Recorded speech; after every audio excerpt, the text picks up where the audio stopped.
আজকে আয়োজন করা হয়েছিল এবং উপস্থিত অনেকে হয়েছেন, আমাদের সদস্য ছাড়াও যারা উপস্থিত হয়েছেন তাদের হার্দিক অভিনন্দন হসলা এবং শ্রদ্ধার পক্ষ থেকে। এবং আগামী দিনে আমরা আরো আরেকটা হচ্ছে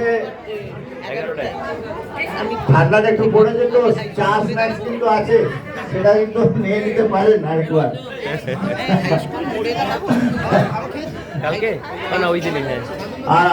আর অত্যন্ত ভালো একটা ধারণা নিয়ে নিশ্চয়ই আমরা যাচ্ছি যে হসলা যে ব্যবস্থাপনা করেছে এবং আজকে যে চলচ্চিত্রের যে সন্তান এটি দেখতে পাওয়ার একটা আমি অনেক চেষ্টা করেছিলাম কলকাতায় বিভিন্ন চ্যানেল থেকে যদি এটা দেখা যায়, কিন্তু আমি দেখতে পাইনি।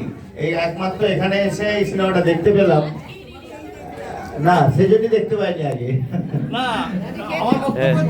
না খুবই ভালো হয়েছে। আর প্রত্যেকের উপস্থিত প্রত্যেককে হসলা এবং শ্রদ্ধার তরফ থেকে জানাই হার্দিক অভিনন্দন। আগামী দিনে আবার আপনাদের সান্নিধ্য পাবো এবং আবার আমরা একসাথে জড়ো হয়ে এখানে আমরা আবার সিনেমা দেখতে পাবো, আরো ভালো কিছু অনুষ্ঠান দেখতে পাবো। এই আশা ভরসা রেখে আপনাদের সকলকে যথাযথ জায়গায় শ্রদ্ধা এবং শুভেচ্ছা জানিয়ে আজকের মতো আমাদের এই অনুষ্ঠান এখানেই সমাপ্তি ঘোষণা করছি। ধন্যবাদ।